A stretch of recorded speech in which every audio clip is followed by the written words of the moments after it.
Hi, this is Dave for Expert Village, and today we're making Albondigas soup. Okay, now we're going to put together our spice mix for our Albondigas soup.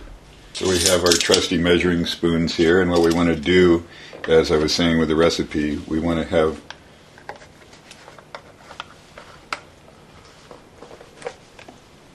½ teaspoon of oregano.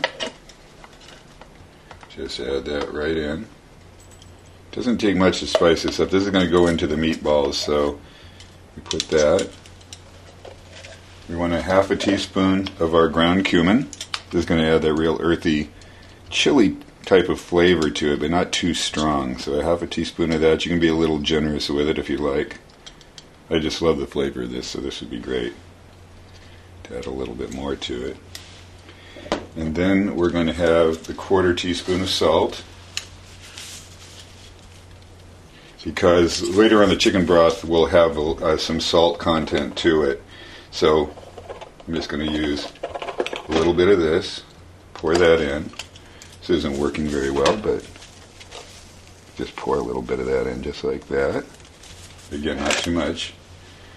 And then our black pepper, we just want ½ teaspoon of black pepper also. You may say this doesn't look like a lot of spices for this, but this does go a long way in the meatballs.